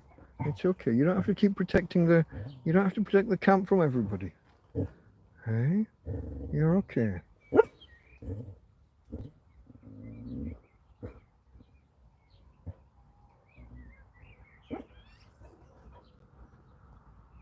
Oh yeah, if you change your username on YouTube, they make you can't just keep changing and changing and changing. They make you wait a couple of weeks. Yeah.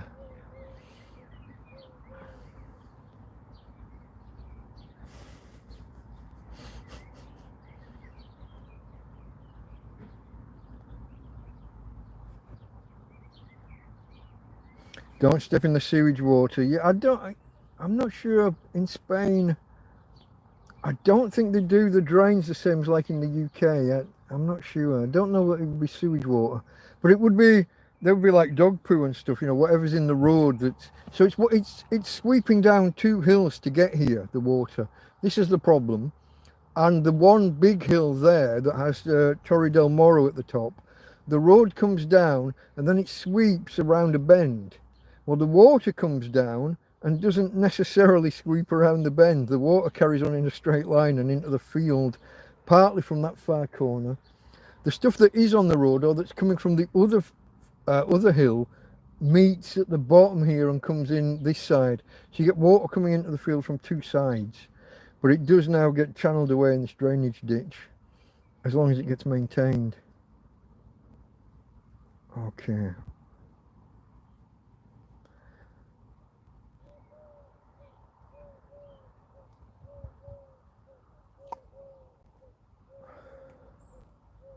I think I'm caught up, aren't I, folks? More or less caught up. There we go. Tom, hello, Tom. Okay, I've got to finish this. Okay, I'm down to the slurry. I don't know, can you see that? Down to the sludge in the bottom of the chocolate. I still don't believe that explanation for why hot chocolate gets dumped out of the water but coffee doesn't. Because the hot chocolate grains, if you look at the powder, the answer that I was given was it's to do with grain size, and I can believe about the amount that can be dissolved, the amount that can be dissolved and held. As it cools, it can't hold as much, so some drops out that way.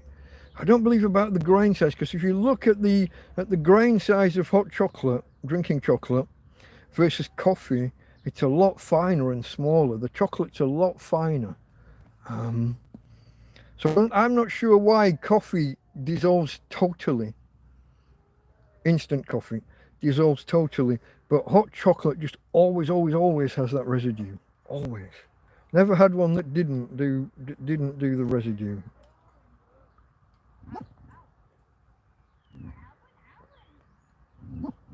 Don't be barking at babies. Hey, we don't bark at babies. No. No barking at small children. That's nasty. Naughty.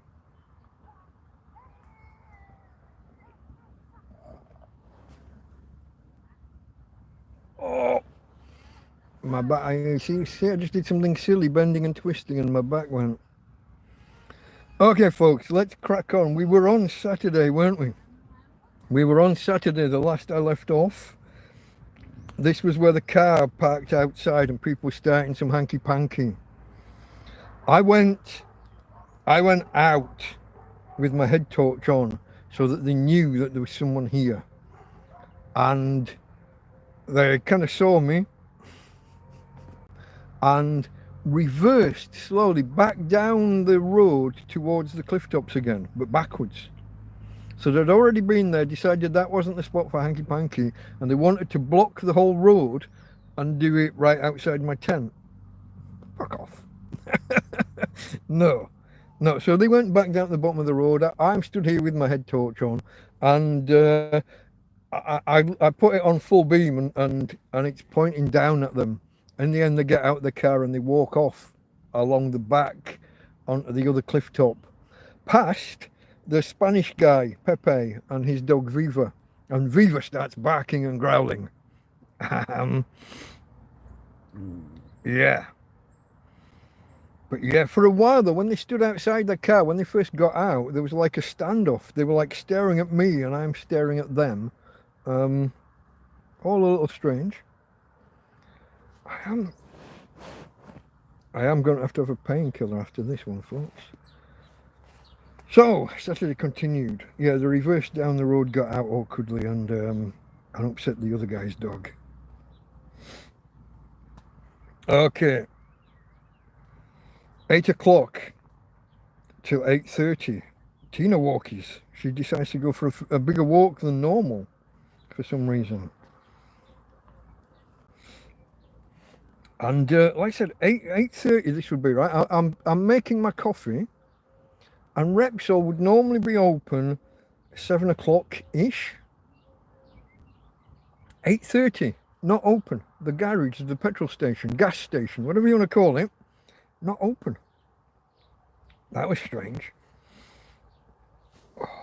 But was it? Oh, am I being bitten? I think I had a fly on my leg, and now it's itching. So I think I've just been bitten.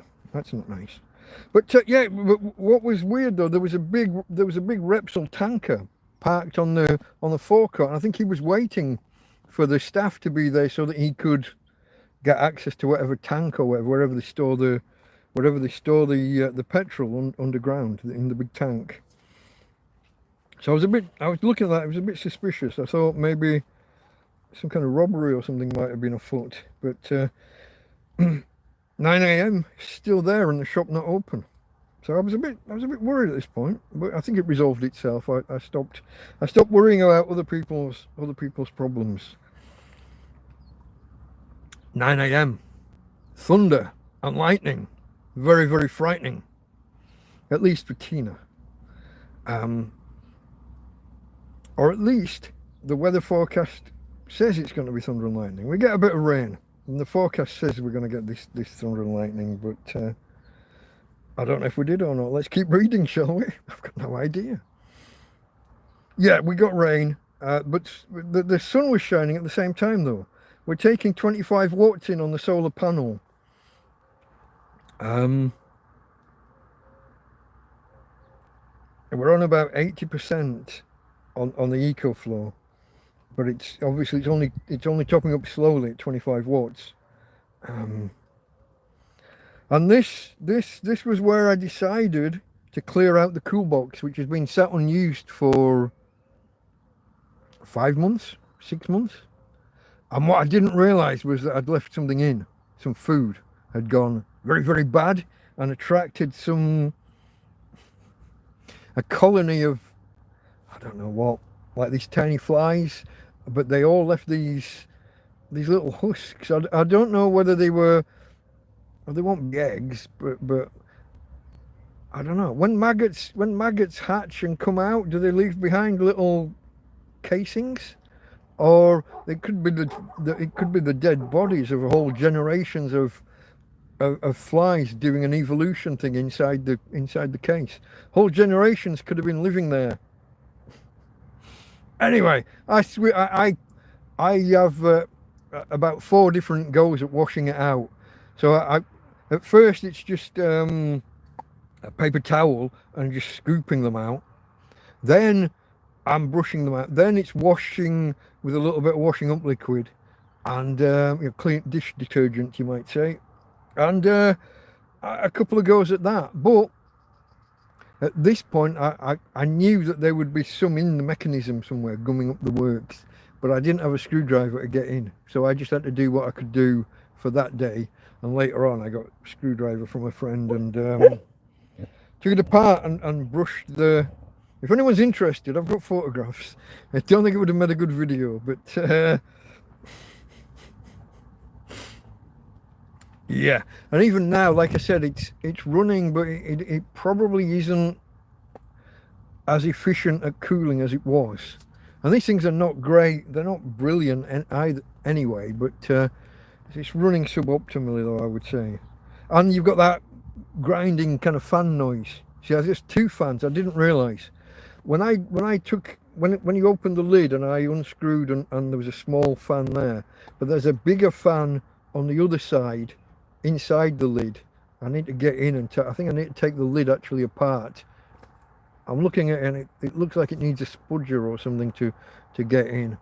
I think there's probably another colony of, another colony of dead flies in whatever mechanism is inside in the lid.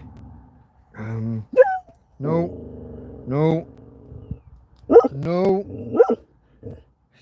Steady.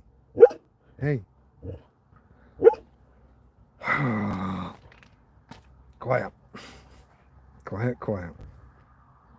Okay, so here we are. We're on 80%. We've got 25 watts coming in, and it's raining.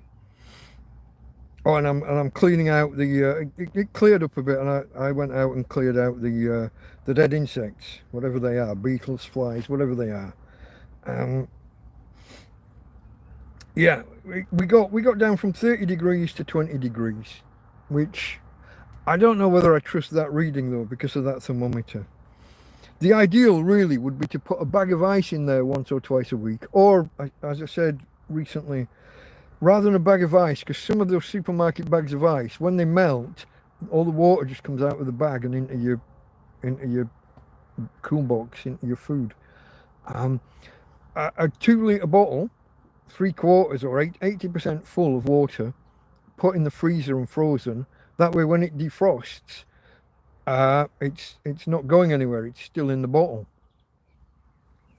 That would be useful. Once or twice a week, just swapping a ice that way, and having ice and the cooling mechanism doing its thing. And I was also thinking maybe a bit of evaporative cooling.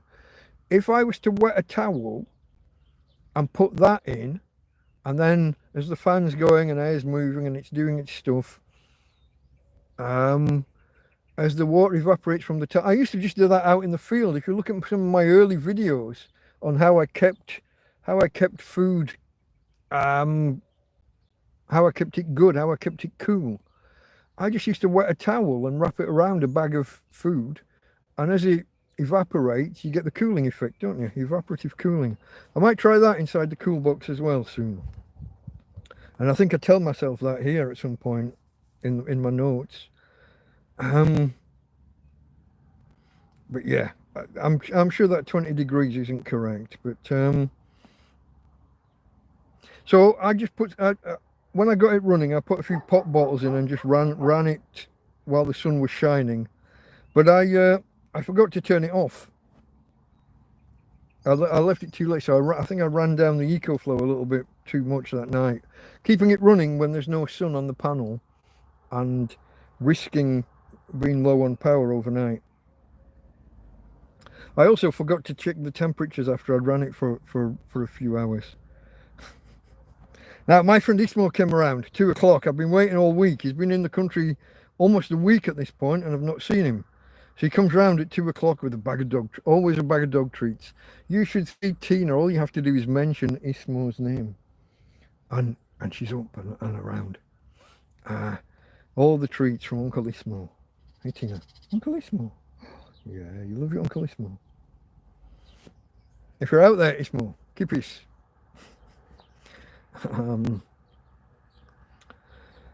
So we sit and chat, and he goes across to the shop and buys half a dozen cold beers, and we sit and have.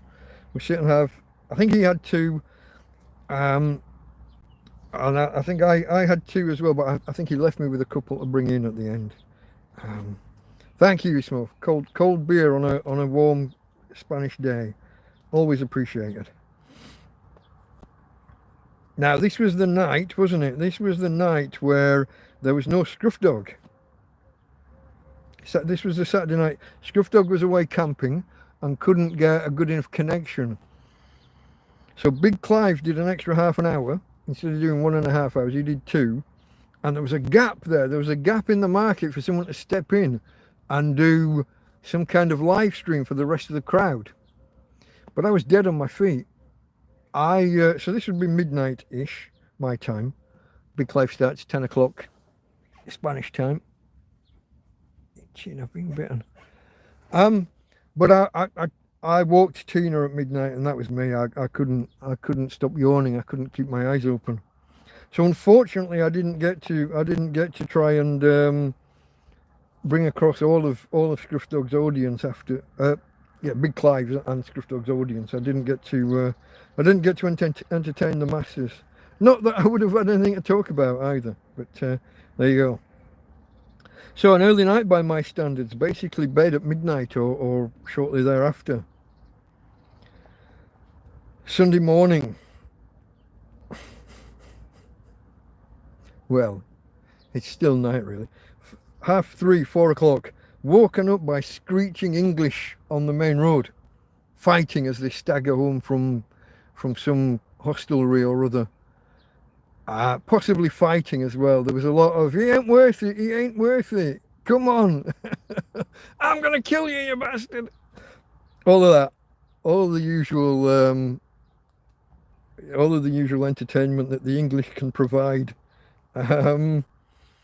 So yeah, and once I was awake, I think that was me. I was awake then until the morning proper. 8 o'clock, solar panel out, EcoFlow's on. I think that's just 60%. As I said, I'd left the cool box running too long, so we'd taken a big chunk out of it, but we were all right. Walk 8:30. Walk Tina, make coffee, and run the cooler box with the cool air before the sun gets up and on it. I figure, have a good blast in the morning. Check the weather forecast, make sure we're actually going to get some sun, and then I can burn 10, 20, 30% of the EcoFlow's power running the cool box first thing in the morning. Put some cooler air through it. Yeah. Now 9 a.m. the early sun disappears. I get a bit worried now. I've just used a whole chunk of power. What if we don't get any sun? But and it starts to look like rain. But the forecast says no. The forecast says no rain. And 10:30 we get the sun comes out, and it comes out properly. And shortly thereafter, EcoFlow's on 100%. Put the cool box on all day, and away we go. Yeah. And the rest of the day then, folks, my Sunday as usual, preparing these notes, transcribing them from the phone to paper, because I can't access them on the phone once we're doing TrampCast, can I? So it's all a little bit Dickensian, isn't it? Copying text from one place and putting it on paper, sitting there for a few hours all day.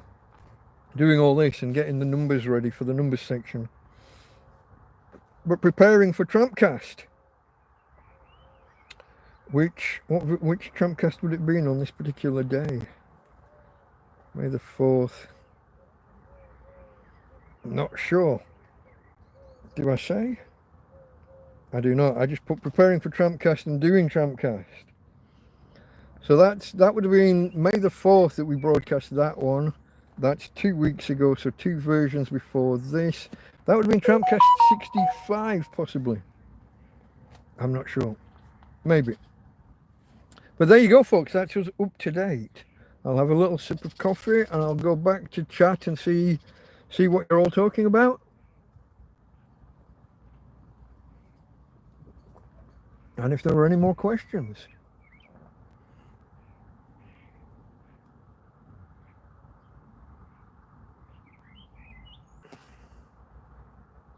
Okay, I'm back, apparently.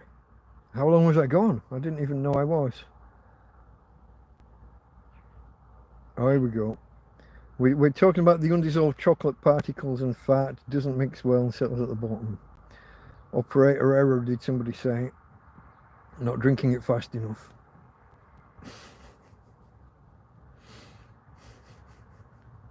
Blame me. Okay. Blaming me. Well, Galileo, that was the Thunderbolts and lightning. Very, very frightening. Indeed. I was only gone for a fraction of a second. Okay, that's good.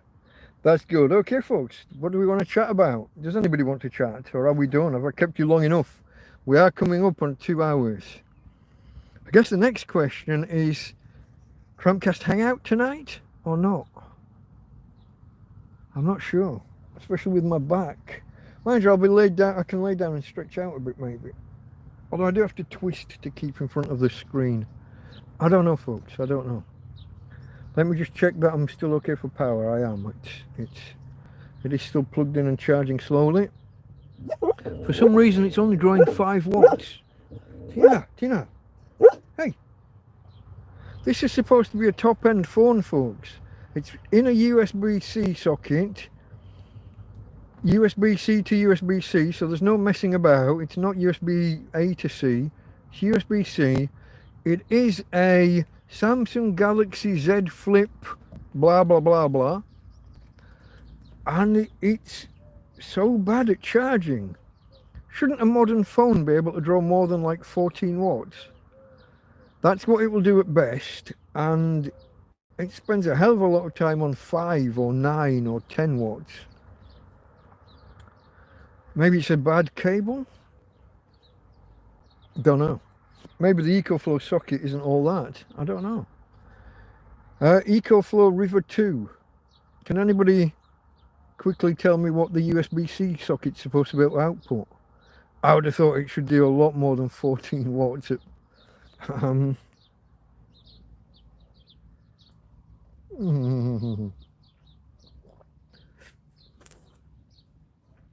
I'll learn to drink one day, folks.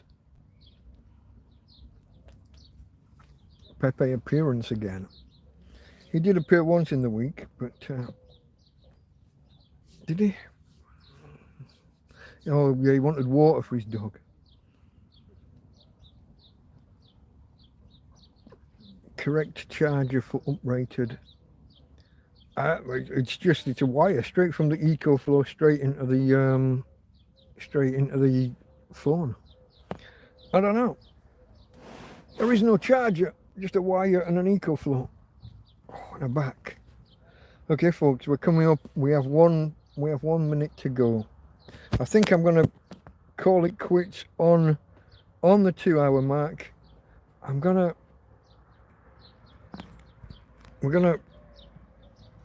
look at that. Do you remember, was it last week? At the start of the TrampCast, it was 1 click to switch cameras, and at the end it was 2 clicks. This time it stayed constant all the way through. Hey Tina, say hello to the peoples. Say hello. These are the nice peoples that help pay for the tent. Hey? You need the correct charge, and then would that charger have to be plugged into the AC? I guess it would. But there she is. Hold on. Let's. Oh, okay, folks. I'm going to go now. So let's do the from Tina and from me, Delta Mike. I need to put it there, won't I? Because I have to click a button. From me, Delta Mike, out. Awkward moment.